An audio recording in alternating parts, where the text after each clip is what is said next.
Hello, guys. Welcome to my channel. Thank you, Gloria. First to comment. Yay. Thank you so much for always joining my live sessions. Welcome, Anani. Thank you so much for also joining. Kindly remember to share this live session. Hello, guys. Oh, My name is Ness Momo, as you all know. If welcome, today is your Anani. first time of Thank you so joining my much for all. YouTube channel, you are very much welcome. Remember to hit the subscription bell if you haven't done so that anytime I come live or anytime I post any of my videos, you'll be notified of same. Also, remember to share this broadcast with your friends, okay, on your social media platforms. If you're on WhatsApp, if you're on Facebook, Telegram, anywhere at all, kindly remember to share this broadcast as well. Thank you. Let me know where you are joining us from. Kindly let me know. Currently, I'm in the UK visiting a friend. So please let me know where you're also coming from, and I will also acknowledge you as well. Before I have our guests to also introduce themselves and let us know where they are also joining us from as well. Alexander Knight, thank you so much for joining us. Really appreciate it. Let me know where you are joining us from as well. Okay. Already we have 9 people. We'll be waiting for more subscribers to also join us. Then we can comment. I'm from Ghana. Thank you for joining us, Alexander. Asari James from Ghana. Thank you so much. Gloria, where are you joining us from? Anani, where are you still joining us from? We really want to know. Okay. So I think we'll have to comment now. Anani from Ghana, thank you to all my Ghanaians for all your support, for always being there, and for always joining us and always sharing our videos and also all your likes and everything. We really appreciate it. Okay. Bra Robert, Bragidion, welcome. Thank you so much for the privilege given us to host you. Oh, thank you very much, Lucinda. It's I'm a most pleasure. welcome. Please, can you introduce yourself to our viewers? Bra Roberts first.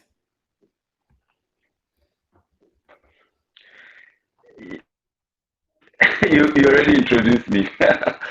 Well, It's different. We have to know. Thank you, Lucinda, for the opportunity. Yeah, thank you for the opportunity to be on your platform to share our little experience views. Thank you so much. My name is from Ghana and currently working in Ireland as a nurse. I'm a psychiatric nurse. Yeah. Thank you so much, Bra Robert. Hi, Gideon. Hello, Lucinda. Yeah, thank you for having me on your show. My name is Gideon. I've been in Ireland since December 2020. I'm a registered general nurse here in Ireland. I moved from Ghana. Thank you so much, guys. If you heard me saying thanks to Bra Robert on my journey to Ireland, actually this Bra Robert, he's actually one of the people that actually held my hand when I wanted to start the Ireland journey. I think he was the second person I called, and we stayed on the phone for over 5 hours. He was just encouraging me, you can do this, don't worry, to get your turn, and I really appreciate it. So today I'm showing you all Bra Robert because I think I've mentioned his name twice in most of my videos. So yeah. And then Raginon, your fans think they're those power. Most of your students, and they're like, hey, I know Brad Gideon, thank you so much. I even had a comment. Thank you all so much for joining me. Really appreciate it. I'll go to our subscribers and just give them a bit of acknowledgement, and we'll go straight into today's video because it's already late in Ireland and also in Ghana. Felicia, thank you so much. Felicity, thank you so much. Mohammed, thank you. Christiana, thank you. Rita, thank you so much. Akuma Akolibu Ghana, thank you so much. Lisa, very grateful for always joining us. Kindly remember to subscribe to this channel if you haven't done so. Also remember to share this session with your friends on your WhatsApp video and also WhatsApp groups and also any other social platform that you also belong to. So we are going straight into today's session. Today we are going to talk about accommodation in Ireland, education in Ireland, health, transport, jobs for dependents, and any other question that you guys have for us. So please, if you are in Ireland, please remember to stay throughout this video because we all need this, okay? And also, if you are in Ghana, remember to stay out through this video because you really need this, okay, to be able to make informed decisions. It's very, very important. Okay, so Robert Gideon, we want to know, when it comes to accommodation, what recommendations do you have for overseas nurses in regards to accommodation? Robert first. Well, listen, that the accommodation issue is a difficult one to talk about at the moment because of how scarce it is to get accommodation, especially in the major cities like Dublin, Waterford, Cork, and some of the big cities. I know in other smaller cities, it is not as difficult as it is in Dublin at the moment, and it's there are a lot of factors that has led to the difficulties in accommodation. You know, the Russia Ukraine war has led to a lot of refugees coming into Ireland, and most of them being in Dublin. The second factor is because of the Brexit. Most companies relocated from the UK into Ireland because they wanted to remain in the EU environment.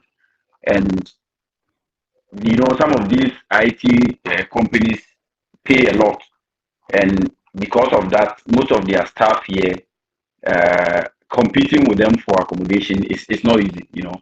So those are some of the, on top of one's head, you can think of some of the reasons why accommodation is a problem. So it's difficult to say that this is the suitable place for you, because the best way you would have gotten accommodation is to have it closer to your job site, maybe 10-15 minutes drive, or even if you are walking, the maximum should be like 20 minutes, 25 minutes to your workplace. But because of the previous reasons enumerated, it's difficult now for one to say that I work in this environment and I want accommodation around this place. So people are now, you know, forced to live outside the city and drive in to work and go back to the surrounding communities or the suburbs of Dublin. So that is one thing. And then if you decide to stay closer to your job side, then the probability that you will pay high, you know, is there, because it's quite expensive, and now it's even a bit difficult to get accommodation in Dublin. And Yeah. landlords are now looking at your ability to pay. A friend of ours was looking for accommodation, you know, because his family joined and his single room couldn't accommodate them anymore. So now they had to move to a bigger space. And for about 3 months, all of us have been searching, you know, and getting accommodation is quite difficult. So what we did was, my friend and one other colleague came together, and then they rented the house like as a group. So when the landlords see that, okay, these two people are taking this much, they look at your source of income, your pay slips and all those things. If they look at those things and they realize that, okay, these are two people, they have good financial standing, then you can get accommodation closer to where you work. But if not, if that is not the case, then you will be forced to, you know, live outside Dublin or a bit far from your workplace. And I know you come to the transportation, you know, you talk about it when you come to transportation. Yeah. Thank you so much, Brad Roberts. Bragidian. Yeah, accommodation is a major challenge. Ireland has a population of about 5.5 million. Yeah. Now, the number of people who are coming into Ireland are so many that Yes. I think that probably the leaders of the country, the prime minister and all the leaders, really didn't think that there will be a time that there will be a sudden influx of immigrants. Yeah. So I think that that has really affected how Ireland is now, Mm-hmm. because it's so difficult. First of all, it's difficult to find accommodation. Secondly, accommodation is very, very expensive. Yeah, Expensive. for people like Robert who live in Dublin, you can't Mm-hmm. imagine the amount of money that they pay monthly for accommodation. For Yeah. people like me who live close to Dublin, 30 minutes drive from Dublin, you can't imagine the amount of money that we are paying for accommodation. Even apart from that, getting a place to rent is the problem. And let's not forget that we are immigrants, first of all, we are Africans, second of all, okay? Yeah. And the people have their own way of perceiving us as Africans here, Yeah. okay? And so even sometimes rooms are available, houses are available, but it will be far more difficult for it to be given to you Yeah. as an African. Let me put it that way. I believe that most people will understand me if I Mm-hmm. put it that way. So that is the challenge we are facing here in the country. It's so hectic. It's so Yeah. hectic. I remember before my family joined, I had to search for accommodation, attend so many viewings. Okay. And most of the viewings, I didn't even have the place. You go for the viewing and then they tell you hear from them. You call several times, they are not picking, they are not giving you anything, they are not answering your phones. Yeah. Yeah. So it's really hectic here. If you ask me about accommodation, they go to the extent of requesting for your passport, your pay slips, knowing how much you earn every month or every 2 weeks. Okay, before they give out a room or an apartment to you. Yeah, sometimes you provide all of these details, but Yes. still they won't give you the room. So The accommodation is a major issue here, especially for people who live in the capital areas like Dublin, as Robert mentioned, in Cork, in Wicklow. My God, people are really suffering here. Yeah, I think that maybe the follow-up questions will let us throw more light on this. Yes, yes. I know that accommodation is a very it's an issue of concern for all of us. But here is a case that most of the employers will be like, you have to look for your own accommodation before you come to Ireland.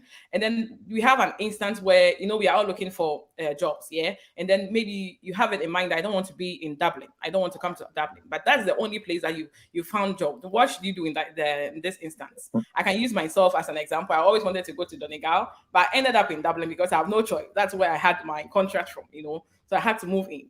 In such an instance where we are forced to look for our own accommodation from our home country before we come in, what should we do when it comes to that?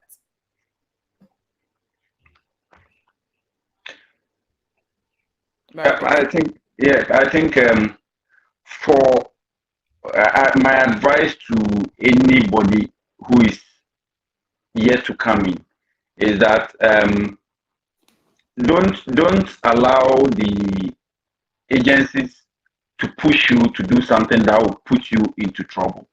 Because if you land in Ireland without accommodation available for you, you are going to be in trouble.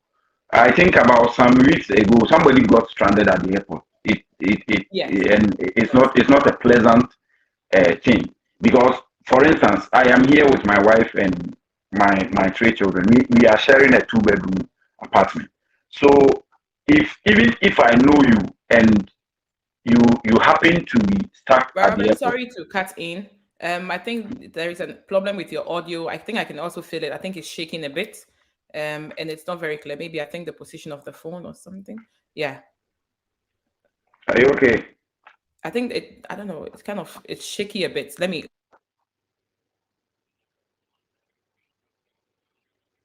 Yeah, I've just muted myself. Maybe it might help out. Is it okay?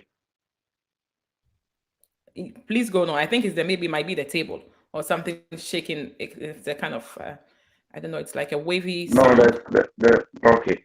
I don't know, but I'll try and. Oh yeah, please continue. No worries. Is it clear now?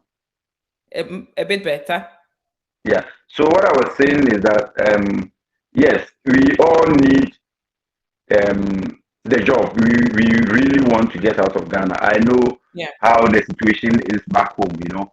So, but my advice was that you shouldn't allow the agencies to also push you to, you know, hop onto the flight and get to Dublin before thinking of where you will sleep because the weather here is not friendly for you to say that I can find myself somewhere and sleep anywhere. It's not possible. So Yeah. don't get onto the flight if you are not assured of accommodation or you don't have enough money to accommodate yourself in a hotel. Yeah. And to be frank with you, I know how many of us coming from home will come here with thousands of euros that you can accommodate yourself in a hotel. It's not feasible. Yeah. So try as much as possible. The agencies, what they do is that they know that a bit desperate. They will try to cut corners by pushing you, but because it doesn't make sense for you to tell somebody in Accra to look for accommodation in Dublin before he or she comes. When you yourself, you know that even those living in Dublin are finding it difficult to get accommodation. So my advice, yes, you need to travel. Yes, you need a job so badly, but think about your safety because without life, there is no work, there is no. So Yeah. I will say that try and make sure accommodation is secure. Some of the agencies work with other other bodies. For instance, I came through services, and services had subletted the renting of accommodation, picking up from the airport to another company. So they Yeah. look for accommodation for you. And a colleague is in the process of, coming in. They've the other agency has reached out to her, telling her that okay, we work with services and they have given us your details. They know that you are coming in at this time. So we look for accommodation for even if it is temporary, if they give you like a month or two, you know that yes, I'll get somewhere to lay my head. If you are coming to write RCSI, you will get somewhere to lay your head and go through the process. Because if you are coming to write RCSI and you get to Dublin without accommodation, my point is where will you stay and even prepare for the exam, right? So Yeah. it's a desperate situation. All of us want to better our lives, but you need to be cautious before you come in. And then the agency, when you come in, they also make money out of it. So Yeah. don't allow them to push you over and say that you look for your accommodation, and then you also say you tell them that yes, I need to come, but I also need a place to put my head, right?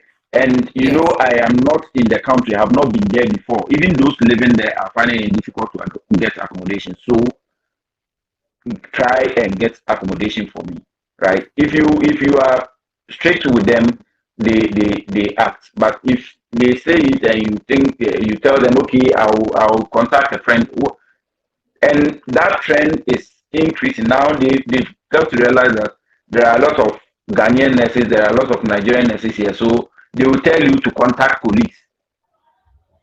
There are people who are also coming in who don't know anybody, right? Yesterday, I Yeah. met a lady who had gone through the process like I did because when I was coming in, I didn't know anybody throughout the registration process. I think after I had gotten contract and I was about to come in, that was when a friend in UK introduced me to another Ghanaian here who was very helpful, gave me a lot of insight before we came in, right? But I'll say most of the things I went through the process myself. And at this point, I don't want people to go through that because we had the experience. And that is why your platform and the likes of it is very good for our brothers and sisters who are yet to join us, because it's been a difficult journey and you don't want people to go through that difficulty. We are here to at least assist, and that's a good one from your side. Thank So you so much. what I'll say is, yes, make sure your agency finds accommodation for you before you come. Yeah.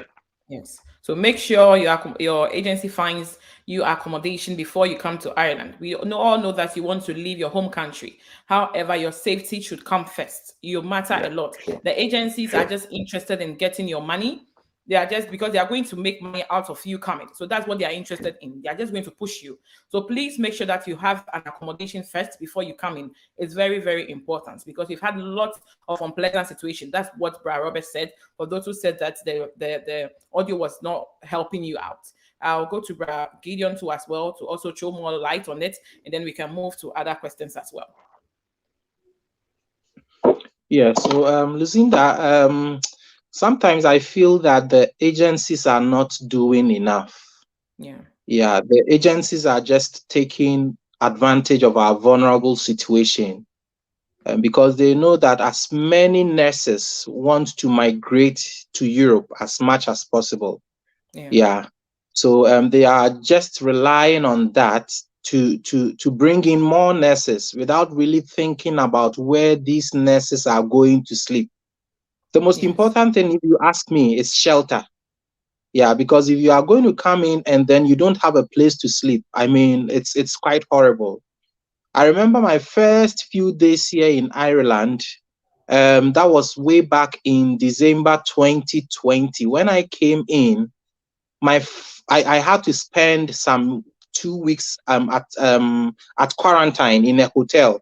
So I Yeah. really didn't understand how this whole accommodation things really were, because my agency had really promised me that after staying here for that much, by the time I come out, I would have accommodation. And my dear friend, Wow. once I got out, it was the same day that I got out of the hotel. That was when they were actually searching for accommodation for me. So you Wow. can imagine where I spent that night, only God knows. But Wow. it was one of the worst nights ever in my life. And I wished I never even came back. I never even came here, because I was like, I I can mean, imagine. where I am in Ghana is far better than Yeah. here. Why Yeah. should I be here then? But Mm-hmm. so in short, I want to say that they are just taking advantage of our vulnerability. Ideally, what happens is that every agency is supposed to have someone who is in charge of housing. Now, these Yes. people are supposed to make sure that before a candidate comes into the country, they have a place for the candidate to sleep. But Yeah. unfortunately, that is not the case now. Okay, Mm-hmm. they are more interested in bringing you in, getting their money from the government, and Yeah. then leaving you to your fate. Your faith. Yeah. So many people have come in without even knowing the kind. I mean, those people that really arranged for them to come. For example, the agency that helped me, I haven't even seen one member of the agency before. I don't know them. The only time Wow. I know them is for phone calls and then emails. But I haven't really seen any member, okay, of the agency. So I feel that they are taking advantage of us. Now, the question is, do you come in even without accommodation? I Hmm. think that the answer should be no. Okay. But sometimes, what can you do? You have friends here, you have family members here. If you feel that you can talk to your friends and then they can offer you some amount of accommodation for a specific number of days or weeks, within Yeah. that time, you can also arrange, okay, Arrange. to get a place of your own. But Yeah. to say that, to answer completely that don't come without accommodation is also another thing. So let's discuss with our friends. If they have accommodation they are willing to share, of course we can lodge in with them for some weeks. But then if they don't, and you don't have any way of finding accommodation, I think that the best way is to tell the agency that this is the problem, you don't have anybody, and then the agency will have no option than to arrange for accommodation for you. Remember that the agency will also arrange, when the agency arranges for accommodation for you, it also comes at a cost. Now, Yeah. what they are doing is that they also sublet that role of finding accommodation to other people so that they will also charge something that Wow. ideally they are supposed to do for you. Yes. Okay, what they are doing now is that they won't do it, but they will give it to another agency which deals with housing so that they Yeah. will also charge So charge extra you. for Yes. that. Yeah, Yes. so that is what is going on now. Wow. Wow. Thank you so much. Thank you so much. So, guys, you've all heard it. It's very important that you have accommodation before you come into the country. Just as our senior brothers have just said, if only you have someone who is able to host you for a specific period of time, you are very confident of that, then fine, you can come in. If not, please make sure that you have a comfortable place to stay before you come in. So I'm just going to end that of accommodation. We'll take some few questions before we move on to the next one, because I know that today's session is going to be a long one. So we'll just try to be a little bit more fast, okay? Because I know that you guys are also joining us with your data from your home country. Please, I just want to find out before we accept any in moving into any house or any apartment, what are some of the things that we should be mindful of? Or before we sign any agreement, tenancy agreements, that anything that we have to be mindful of before going ahead?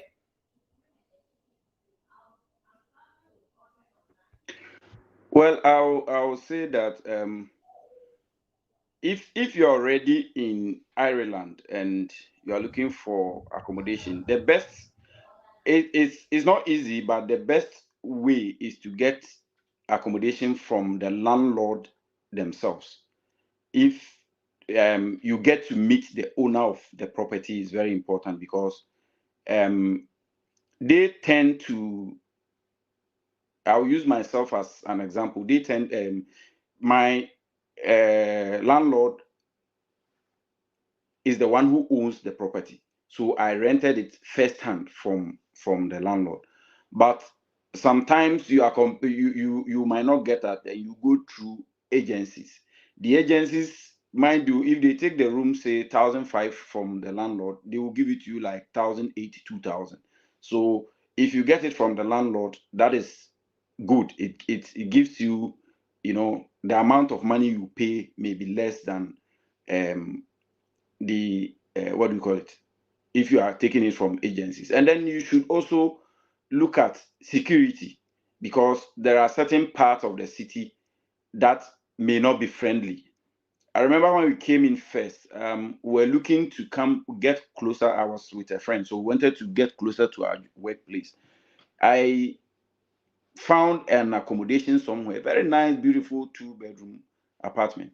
We went in, negotiated everything. So when I went to the ward, I was talking to one Irish guy, and he asked me where is it. I didn't even know the name of the street, so he said, "Can you give me the address?" So I just gave him the address, and when he searched online, he told me, "No, no, no, no, no, don't go there, because that place there is lots of stabbing and violent behaviors of young guys. They will just harm you for nothing, Yes. so don't go to that area."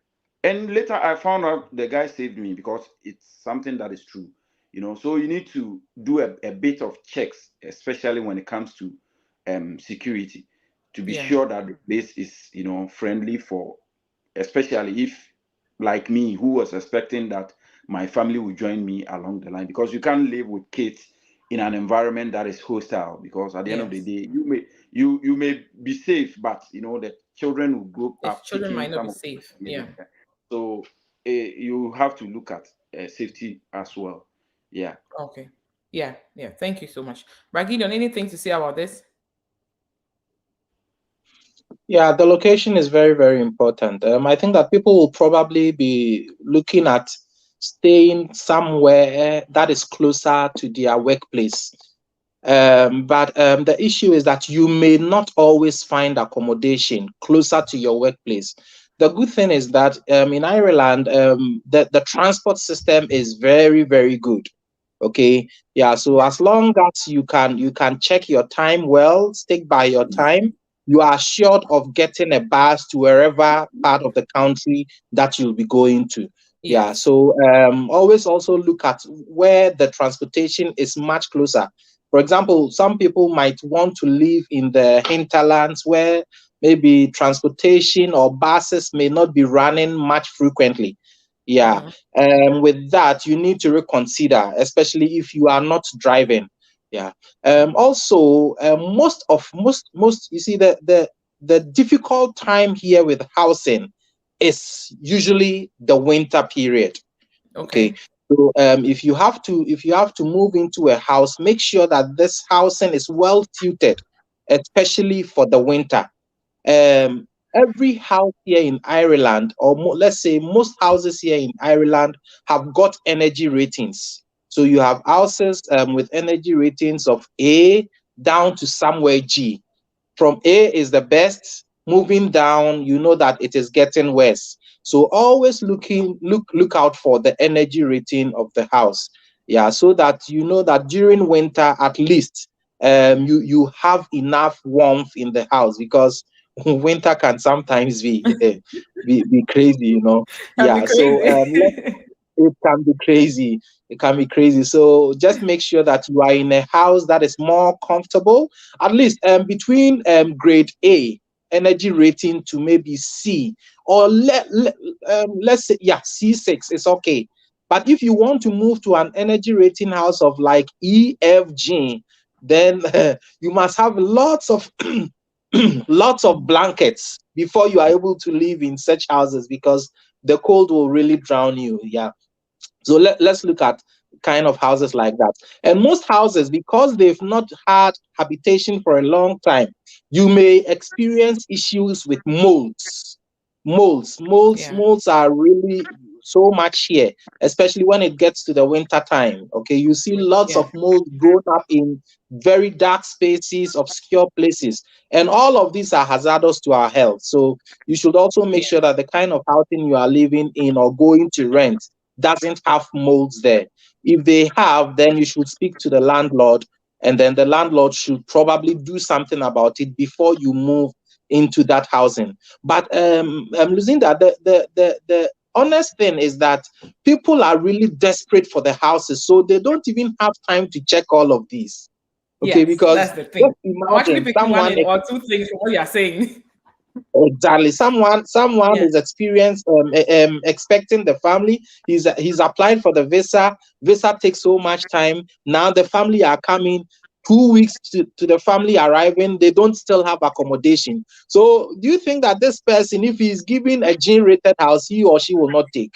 The I'll person just will take just it. move in. Yeah, he's not really interested in the G or whatever. Yeah. Yeah. Until later, when the winter is approaching, you realize, I've made a big mistake. Yeah, Yeah. so let us look out for these little things, because it will make our stay very comfortable. You cannot really work if you are living in such accommodations, because Yeah. almost all the time you'll be falling sick. Yeah, and so Yeah. I wouldn't advise. Let's check them out. Thank you so much, Brother Robert and And Bragidion. Now, Lucinda, like when you talk about accommodation, I have a very important question. When let, should we let, start with mortgage? Sorry, Brother Robert. yeah, to add a little to what Gideon just said, Yes. I wanted to say that with the power rating thing, it means if the rating is very low, you are going to spend a lot of energy to heat up the place, and that means cost of um, power usage will be high, right? So Yes. that is, yeah, cost to your pocket. So that is it. And then the last thing with the Okay. accommodation, after you have moved in, make sure your landlord registers with the Tenancy Board of Ireland, because if there is any disagreement, that is where you can seek redress. So after you've moved into an apartment, you have to make sure um, the your rent is registered with the tenancy board, so that and they will Oh send you wow. a letter. Yeah, normally they will send you a letter to the address. Okay. So yeah, if you move in latest by a month or two, you should have a letter from the tenancy board, A letter from there. yeah, Okay. stating that there is an agreement between you and your landlord. And if there is any Okay. dispute and the landlord want to cheat you or anything. That is something that is there too. Some of the landlords try to cut corners because they don't want to pay taxes, because when they do the registration, it means Yeah. it is captured by the authorities, and they are going to Yeah. tax them for the income they are making, right? Yeah. So some of them try to be smart by not registering it. Um, Currently, Ireland is refunding, I think, up to about €1,000 for people renting in Ireland. And Yes. if you don't have that registration, you can't even claim You can't even the claim the amount. the So it's cash. very Mhm. important. You have to make sure that is also done for you. Yeah. Wow, very important. Thank you so much. Thank you so much, Brother Robert. I hope you guys have all heard what Brother Robert said. It's very, very important. So when you come into Ireland and then you get yourself a house, make sure that your landlord has also registered with the authorities. Okay, so that in case of anything, you can claim some benefits as well. And with Ireland, they are always giving some cashbacks and all that. You can equally be entitled to that as well. Please, when it comes to mortgage, at what point should we start planning? Or at what point are we entitled to also file for a mortgage and all that? I know it's a very important question, especially for me. I really like the mortgage. But Gideon, today I'm going straight to you first. Oh, okay. So mortgage is very, very important for everybody who wants to be at least um, permanently resident here in Ireland. Yeah, because rents are very expensive. Now, when you want to apply for a mortgage, what happens is that it makes the rent you are paying much easier. Okay, yeah. I feel that you should start planning for your mortgage immediately you enter Ireland. Okay, Before you yeah. come. Yeah, even before you come, you should think about mortgage, especially if you want to spend so many years here. um yeah. Now, what goes exactly into this mortgage I'm talking about? I'll just be using some practical examples. So I live in Nice. I pay an amount of €1,500 every month to my Wow. landlord. Okay. Now, Nice is just about 30 minutes away from Dublin, but I pay €1,500 every month for a two-bedroom house. For two Okay. minutes. Now, I feel that I'm paying so much to my landlord. What do I do? What I can do is that they are building new houses. Okay, yeah. Every time they are building new houses, they put it on advertisement. And if only you have the amount that they are quoting for that house, you can go to your bank, talk to your bank. Your bank is going to give you a loan, and then the bank is going to pay that house off for you, so Okay. that every month the loan that the bank has given to you to pay for that house, which is called the mortgage, Mm-hmm. they are going to deduct you. So that is just what we mean by mortgage. Okay, Yeah. so if I'm paying 1,500 now, I see a house close to me which is maybe going for €300,000. What happens Mm-hmm. is that I just go to my bank. Okay, this is how much this is what I've seen. I want to buy this house of €300,000. Can you help me? The bank will say, of course, we can. They will take all your documents, you go through various processes. They will see whether you are credit worthy. Credit Mm-hmm. worthy means that, we have people who can take loans, but they cannot really pay. Okay, Yeah. yeah, but if you are working for the government, at least here, they know that every month you are assured of a salary. Okay, so Yeah. they can give you that loan, and then they pay off the building for you so that you can move into that building. So if I was paying 1,000 now, they are going to spread 1,500 now. They are going to spread the amount 300,000 that they've paid, okay, over Okay. some number of years, which, for example, maybe 30 years, 20 years that I'm working. So it means that every month, instead of paying €1,500 to my landlord, this time I may even be paying €900 for a Yeah. two-bedroom house, for a three-bedroom house, sometimes 1,002, 1,003, depending on the kind of house that you are staying in. So a mortgage is very, very important that everybody should consider. But you see, you cannot just go for a mortgage when you have not saved enough. You should be able to save enough, because Safe. for every mortgage that you want to apply for, every house you want to buy, you should have at least saved 10% of the value of that house. Yes. If you are going to buy a house for 300,000 euro, it means at least you should have about 3,000. Is it my maths? Yeah, about 3,000 euro in your account. Or no, is it 30,000? Is it? 30, 30, yeah, 30,000. 30,000 for Yeah, you 300,000. should have 30,000 euros in your account. Okay. Yeah. Because without getting that much, they cannot also top up for you. So what happens is that here in Ireland, the government is also offering another incentive. It is called help to buy scheme. Yeah. Help to buy scheme.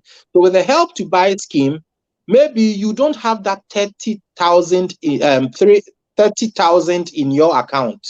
What Yeah. happens is that you just apply to the government, and then the government can top up for you based on the number or the amount of taxes you have paid since you came into Ireland. They Yeah. can reimburse those taxes back to you and then Yeah. help support you to buy that house. And then that becomes your own property now. So this Yeah. time you are not paying the money to any landlord or landlady. You are now going to pay to the bank. But that house belongs to you now. So it Mm-hmm. means that in the future, if I don't want to stay in Ireland any longer, I can just go on, put that that house on sale. I get my money back, and then I move wherever I want to move. So mortgage, it's everybody's interest, I feel. Yeah. Yeah. So we should all consider it, even if you are not in Ireland. I mean, by the time you move to Ireland, you start thinking about it. Now, Lucinda, do you know the funny thing? Please tell me. The the funny thing is that because you are paying so much for rent, you may not even be able to save enough for mortgage. Yeah. So that is the problem most people are going through now. Yeah. Because how much is your salary? I just quoted how much I pay every month. Robert, I know, is paying more than that. He lives in the center of Dublin, not even the outskirts of Dublin. He lives in the center of Dublin. So Yes, you I've can been to his house imagine before. how much Robert is going to pay. Yeah, so if I'm paying that much, how much can I save in a month? Because I also have family to take care of here and then back home. You get it? I have bills to pay. So you Yeah. realize that saving also becomes another problem. But I Mm-hmm. mean, we are here. With time, we will all get there. But mortgage is very important. Thank you. Thank you so much, Bragidian. Robert, anything to add up? Yeah, I think Gideon has said a lot about it. I will say that I know your viewership is not limited to Ireland alone, and this Yes. is a general advice to you can even be somebody who is not a nurse, but I think that it's important that you think about getting a mortgage. As Gideon already enumerated, you will be paying a lot of money to landlords, because if I sit down and I calculate, I don't want to put out how much I pay for rent, and I calculate how much I have paid, since I moved into this house.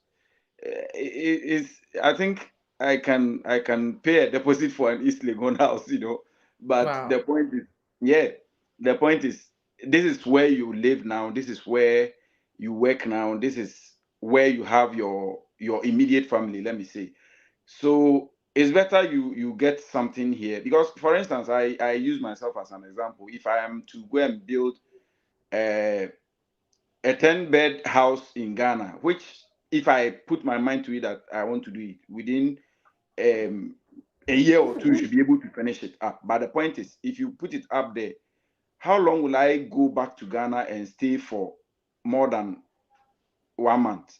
Because Yeah. your leave, you won't get more than 1 month continuous leave to, unless maybe you've resigned from your job or something.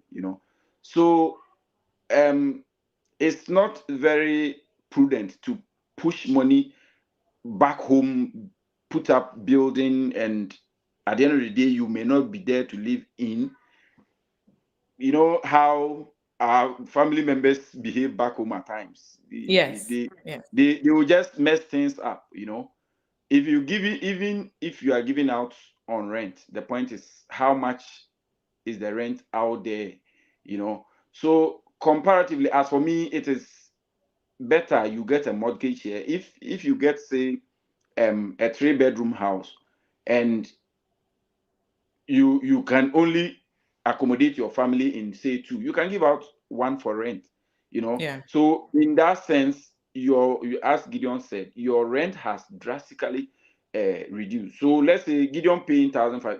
If he gets a 3 bedroom house, what do you call it, mortgage at the moment, he can accommodate the kids in one room, he and the wife be in the other room, they rent out one. So if the rent is say 700 or 800 for the 1 bedroom that he's renting out, it means if his mortgage is 1,002 or 1,003, already he's making half of that money from someone who is renting his room, right? Yeah. So if after that, if he want to build back at home, he can go with the speed that he want to build back at home, right? So I think it is that is why initially I said that plan of getting mortgage even before you come in, right? Yes. Because it is very important. It It's very is very important. very important, and it it will in a long run free up your financial space, because if Yes.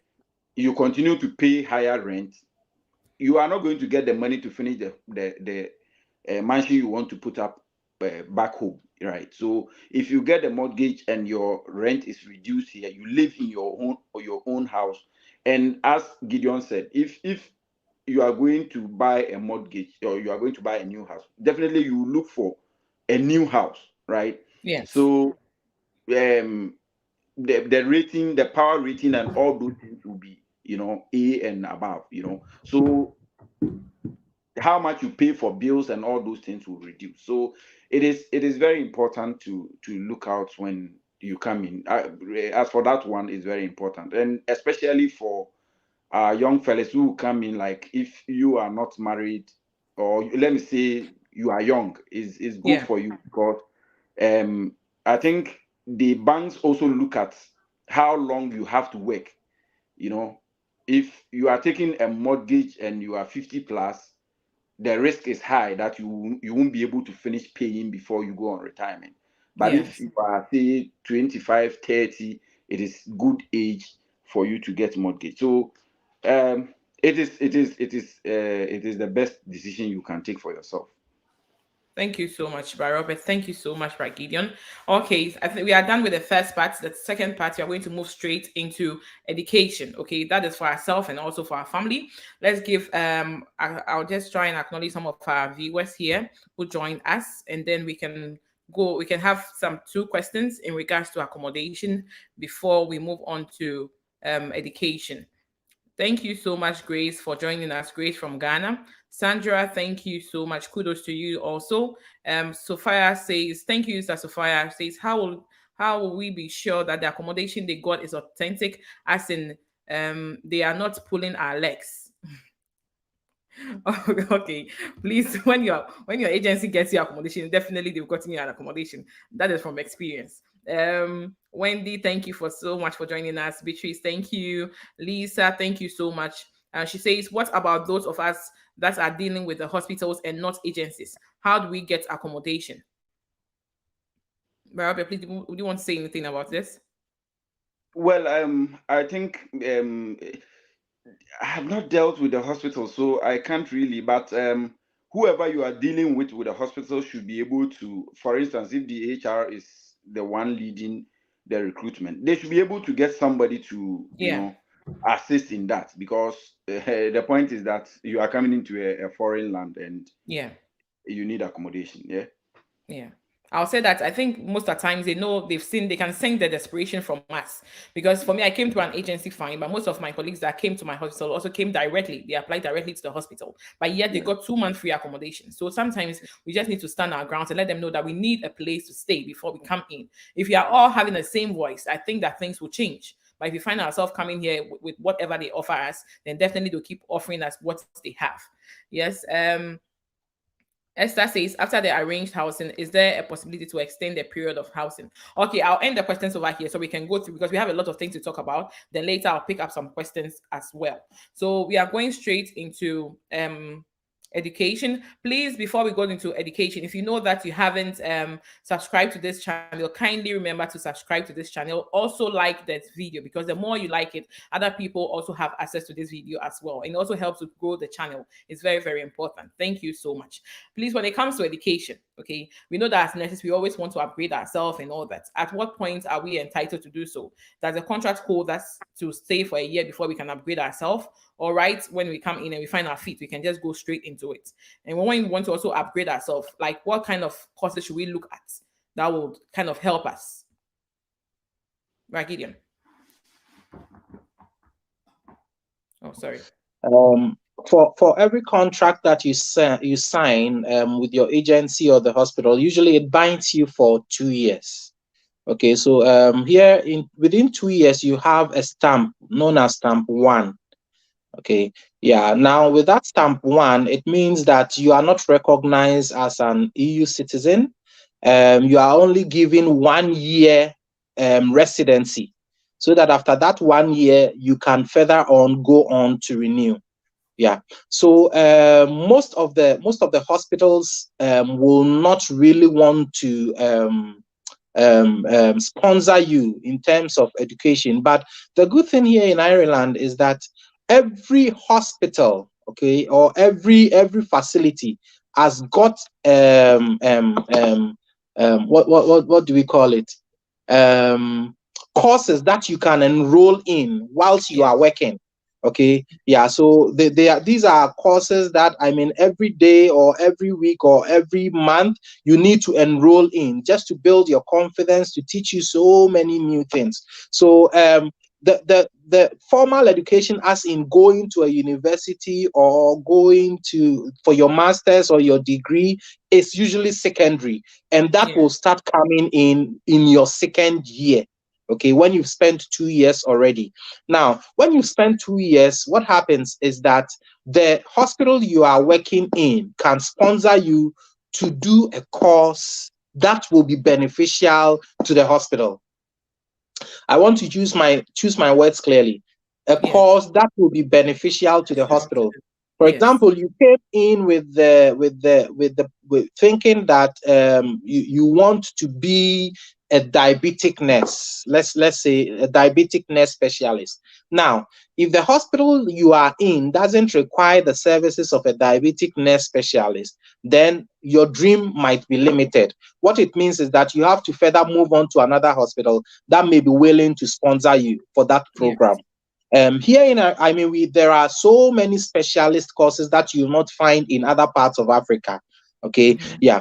For example, we have respiratory nursing, we have palliative nursing, diabetic nursing, renal nursing. You can think of every system that we have in the human body, and then there is a specialty attached to that for nurses. Okay, so if you are 2 years, you can apply for sponsorship, and then the hospital will offer that sponsorship to you. If it's a degree course that you are going to do, they look at the amount. Usually, if it's a 1 year course, they will pay for the 1 year. If it's a 2 year course, they will usually fund for the first year. The second year, you can, if you can fund it yourself, you do. Same as a master's program. So the opportunities here are enormous. In fact, they are so much interested in making sure that nurses are developing every step of the way. So moving on the educational ladder shouldn't be a problem for anybody at all. As long as you are interested, I can bet you that you'll definitely get sponsorship from the your employers, okay, to see you through your education. Yeah, even if it's for 1 year, at least with the second year or whatever, you can self-finance it. So that is just a brief of how education is like here in Ireland. There are so many specialties for nurses, and then the hospitals are really ready to sponsor the courses that we want to do, as long as it will be beneficial to them as well. Wow, thank you. Robert, anything to say about this? Yeah, so as Gideon said, they do sponsor, but the visa that we normally come in with is just like a temporary visa for you, and that is for 2 years. That is the stamp 1. It's only for 2 years, and in that 2 years, the thinking is that you only have 2 year contract with them. At the end of the 2 year contract, you can decide to leave, and nobody can hold you down. So because of that, in your first 2 years, it's difficult to get sponsorship from your school or your hospital or something. But Yeah. Even though I was not I was not qualified for it, but when you go to work and you open your work email, you could see the advert. They are Yes. advertising for various courses that if Yeah. you are interested in, there is a course I wanted to do, so I sent an email to the ADON in charge of training, and she was like, well, the one you want to do, I'm not sure we can sponsor you, but these are the list of courses we can sponsor, and mostly they want to sponsor with universities in Ireland, and the course I wanted to do was in UK. So that is one thing. But nonetheless, if you come in and you think that you need to develop yourself and you want to do self-sponsor, you can also do online courses, because some of my colleagues that I came in with did their first degrees online, and mostly the UK schools are a bit let me say Affordable. economical, Okay. yeah, affordable, yeah. And then they also have courses online for nurses, and some of my colleagues did that, and they are almost at the end of their courses. So you can, if you want to sponsor yourself, you can start from day one if you have the money to pay. Yeah, so that is my take on the education thing. Yeah. Oh, okay. Thank you so much. Thank you so much. And being a family person, I always want to ask this: at what point, when it comes to we that we have children, at what point should we start looking for schools for our children and all that? Like, what's the best trick when it comes to this? Because it has been a very difficult situation for me when anytime I think about how to secure schools for my children as well. So for anyone also watching me, I know lots of people are also interested in this. Please give us all the clues. Right, Gideon? Yeah, so just when you know that your family will be coming in, you need to start going to the various schools or sending them emails, okay, to secure a spot for your kids. Okay, usually the admission for the schools commences in February of every year. Okay, and then usually by March ending, they should have given you a letter of accept. I mean, they should have sent a letter of acceptance to you, which you fill and then indicate that, of course, you want your son to be enrolled in that school, or your child to be enrolled in that school. Yeah. So the issue with family or children coming in is, I know it's also another story altogether. Yeah, Yes. because sometimes you cannot really predict when your kids are going to join you.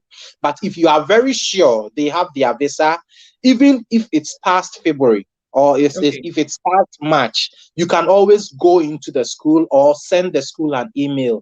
One thing is that they don't want any child to be at home if the child is of school going age. Yeah. Okay. So once you send the letter or an email to the school, if there is a slot available, they will tell you that there is a slot available. You can bring the child in as soon as possible. Okay. Or better Yeah. still, if there is no slot available, they will tell you that there is no slot available at this time.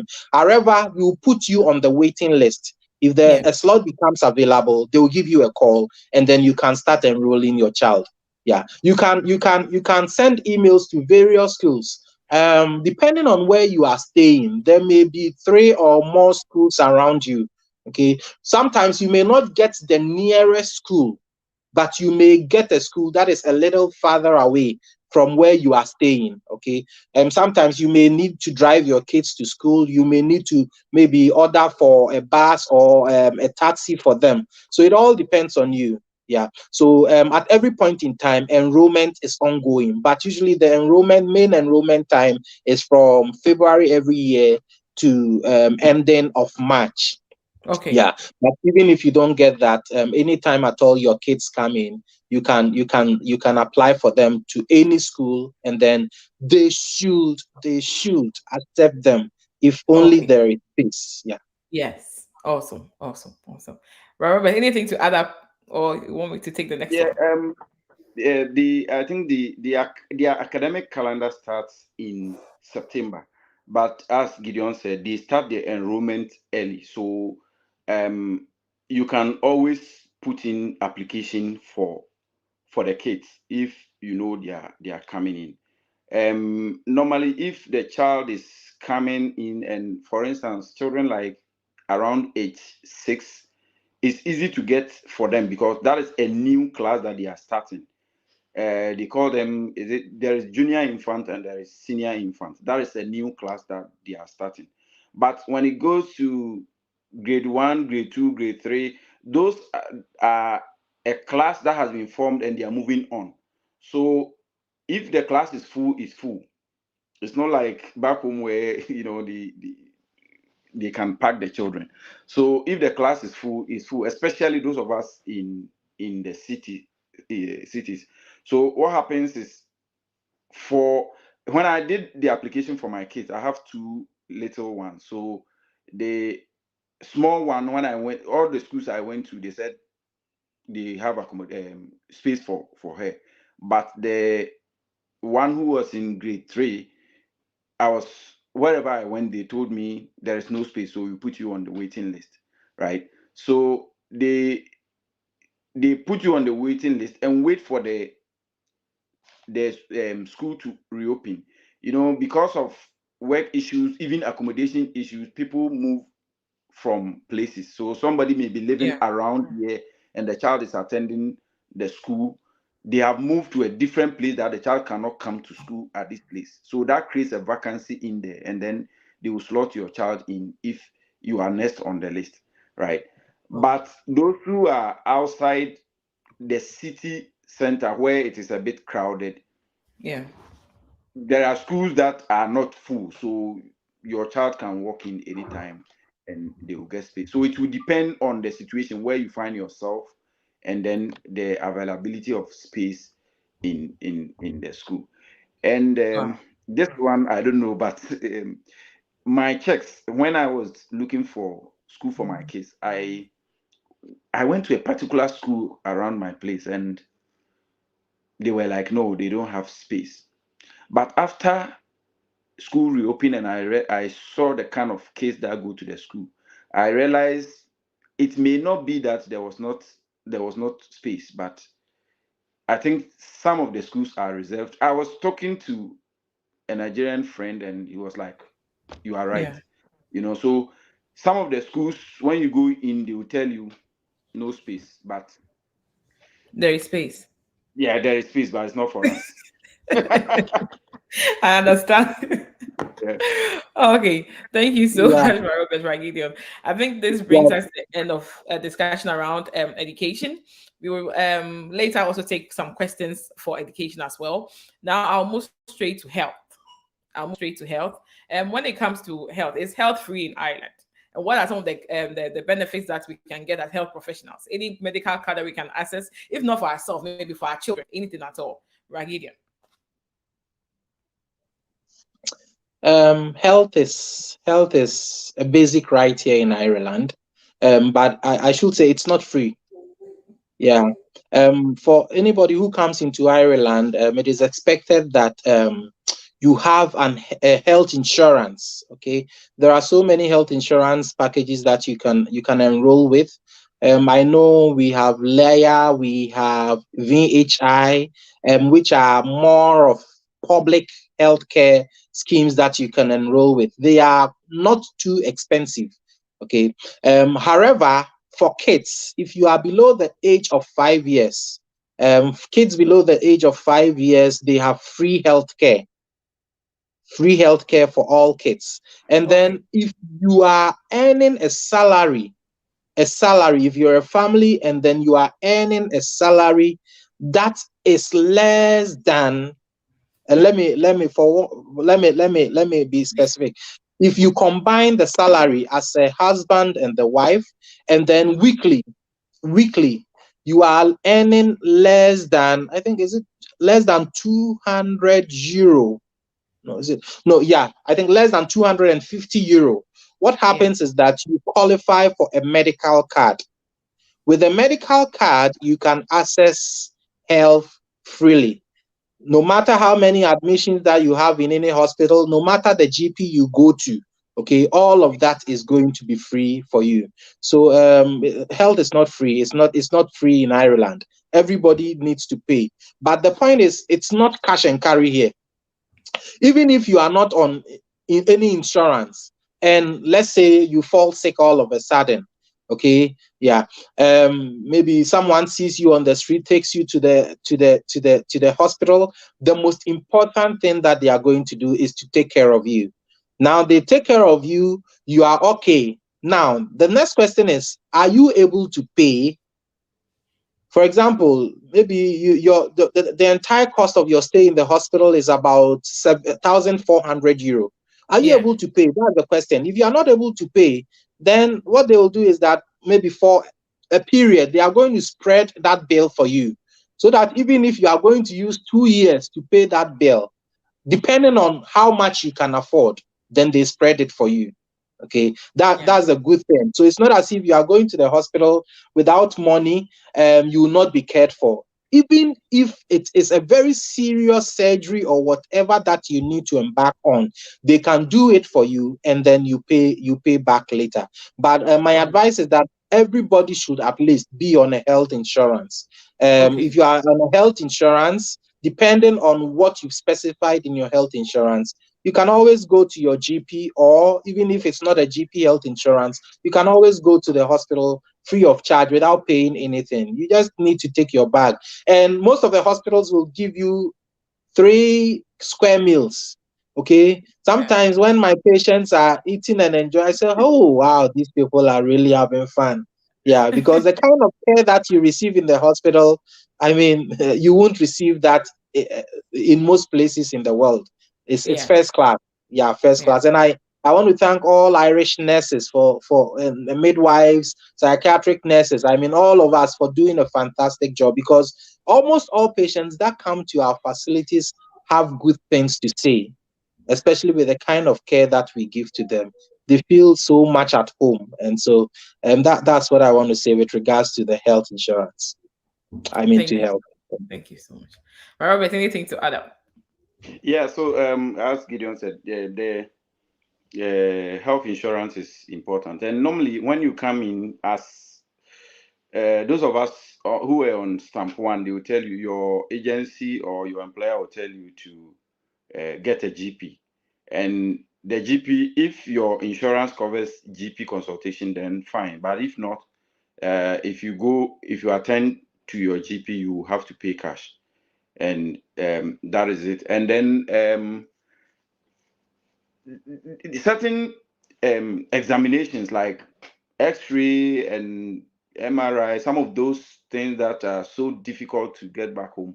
Here, the point is that you may be in a queue, but you go and do it and walk away without paying a dime. And I can attest to that fact. I had a problem with my knee. I went to my GP, referred me to one of the university hospitals here, and they booked me for a date, even though I had to wait for, I think, for about a month or so, a month and some coins to Yeah. have the X-ray done. I went in there, had my X-ray done. My Visa card was ready in my pocket to do payment. When I finished, they said, "Okay, you can go. You send your result to your GP." I was looking at my wife. I was like, "Are you not paying anything?" We walked Wow. away. Yeah, we walked away, and nobody asked us anything. And the results were transmitted to my GP. So it's good. It's good feeling if, That's good. yeah, you don't have the cash you don't have to pay for some of these things. Yeah. And that is why the least thing they will go and do CT scan, they will go and do MRI. I said, wow. This one, Wow. if before you hear of somebody going to do CT scan in Ghana, it's a critical situation. Wow. Yeah. Just, Yeah. just to add up to what Robert said. Yeah, the good news with all for our dear women here in Ireland and then those who are coming in is that if you are pregnant, healthcare is free for you and then your baby. Yeah. Wow. So throughout your pregnancy till the time you deliver until 1 year after Wow. your delivery, healthcare is free for you and then your baby. Your baby will continue to receive free healthcare until she is 5 years old or he is 5 years old. So that's also another good thing here Another with regards plus, to yeah. women. More nyɛ m'adwene sɛ mobɛwo bebree na. Okay, so The way for those who Lucinda are is not speaking, Ghanaians, Gideon is actually urging us to make sure that we have more babies. Okay. When he says then I'm getting pregnant Lucinda is ASP. smiling, Okay, Gideon, that is very you are good. waiting, you are waiting her appetite for the job she Okay, want to do guys. when the husband comes. Thank you so much, Aladi. Aladi says 96 watching and only 31 likes. Come on, guys. Click the like button now. Yes, please click the like button if you haven't. Also, remember to subscribe to this channel if you still haven't subscribed to my YouTube channel. So that anytime I come on live or anytime I post any of my videos, you'll be notified of same. It's very, very important. Let's try to lift each other up. Let's try to promote this channel as well so that other people would also benefit from it. Okay. Thank you so much. I know that you guys have said so many things when it comes to healthcare in Ireland and also the insurance. So I think that has been covered as well. So I'll move straight to what about the medical cards? Do we qualify for any medical card as nurses? Yeah, just to answer that, depending on your salary, you may qualify for a medical card. Okay. Okay. Yeah. So far, I don't know any nurse here in Ireland who has qualified for a medical card yet, except maybe you want to put some figures which are not true there. If you are a single parent, you may qualify for a medical card. If you are a single parent, you may qualify for a medical card depending on the number of kids and then your expenses in a month. You may qualify for a medical card, but usually you will not find so many nurses here or so many people who are actively working and then are having a salary of more than 40,000 a year. 40,000 euro a year qualifying for medical card. Wendy, Lucinda, just to answer a quick question that I saw. Okay. Someone was asking with regards to education, is it free for kids? Yeah, education in Ireland is free for all kids. From crèche. Okay, they have a program called ECCE. Now, with ECCE, you just enroll your child for a minimum of 3 hours in every crèche. The government is going to pay for that. However, if it is more than that number of hours, you are going to pay something extra to the crèche owners. Now, from junior infant till the senior, till secondary school here, education is free for all kids. That's one good thing, isn't it? Yeah, that's it. Thank you. That is so nice. That's so. Vanessa says the willingness from what you're saying. Wow. They're smiling and smiling. The Irish baby would come. Oh, really? I already have 4. I don't have plans of adding any. I But agree who with knows? that. Only God I knows. agree with that. Vanessa, thank you so much. And then we have, please, we'll take some few questions, then maybe we can move on to the next session, which is going to be about transport, about how to get Irish passport, how to buy a car and all that. Then we'll also say a little bit about public transport as well. Then we can move on to jobs for dependents, how some of the jobs that our dependents can also look at, and also investing back home also in abroad, some things that we can also look at. Yes. Let me check through some of the comments. I think we got to Esther. Esther say after the arranged housing, is there a possibility to extend the period of housing? I think with that, if my senior colleagues will agree with me, I think it depends on your landlord. They might agree to extend it or not extend it. But I know that I have anything to say later. They'll say something about it. And then Emmanuel says now that you will have to apply directly to the hospital with no agency. How do you go about finding accommodation? So just as we said, you have to inform the HR that you need accommodation. Myself and for me, I came through an agency, but most of my colleagues, about 6 of them, they all applied directly to the hospital, and they all got 2 months free accommodation. So Emmanuel, please, it is very, very important you can do this. Just let them know that you need accommodation. Just stand your grounds. It's very important. Sekina says, thank you, our senior colleagues. We appreciate your time and help. Thank you so much, Sekina, for all your support and also being my backbone. Actually, Sekina is actually my backbone. If you see SMS, she's always pushing me, telling me what to do, what the new topics that we should look at and all that. Sekina, thank you so much. We have Mercy says, thanks for the enlightening us, Momo, and your team. Thank you so much for also joining us. Please remember to like the video if you haven't. Ruth says, please, how does one know the energy rating of their apartment? And please, can we help with that? How do we know the energy rating? Yeah, normally it's okay. normally part of the advertisement. So if you go to say rent.ie and you find accommodation, they normally put the energy rating alongside, so you can look out for that. Thank you, Robert. Felicity says, can you please give us the range of prices of some of the accommodation, especially the shared or one-bed apartment? Felicity, please, can you check my video on cost of living in Ireland? I think I gave a range, and that would also help you. And also check that IE or home or myrent.ie. That will also give you a fair idea about that as well. She says in South Dublin. Okay, then that means you are coming close to me. Okay, we have Adeline. It says, how do I claim the housing refund if my accommodation is registered? I think she's talking about if she's registered, if after getting accommodation and the landlord has also registered, how does she get a refund? Oh, okay. The refund only started last year. So okay. if I don't know how long you've been staying in the house, but if it's only this year, then you will only be entitled to the housing accommodation, the allowance only after the end of the year. So it is only those who had stayed last year that had to apply for the allowance, and so they had it beginning of this year. If you just moved into an apartment, it means that you can claim it at the end of this year. I think the government has extended it for 3 more years. If I'm not mistaken, 3 more years. So in the next 3 more years, you are sure that at least every end of every year you can claim at least 500 euros back from the government for housing. Okay. Wow. Yeah. If you are a couple, you can claim 1,000 for housing. Okay. So that's it. That's good. That's good. Victor says, billion, wash hands. Some fans for Bragidion. Oh, yeah. It's been a long time. Thank you. Fozia says, Fozia watching from Ghana. Thank you so much, Mr. Fozia. We have Falula. Falula says, please let us like this video as this also helps to grow this channel. Thank you so much for standing with me, Dorcas. Please remember to like this video as well, and also help to share this video. If you haven't subscribed, remember to subscribe to this YouTube channel as well. Emmanuel says, so with a nice suggestion, I know some of the Filipinos who have come together as a group to buy houses to rent out. Can our senior Ghanaian nurses also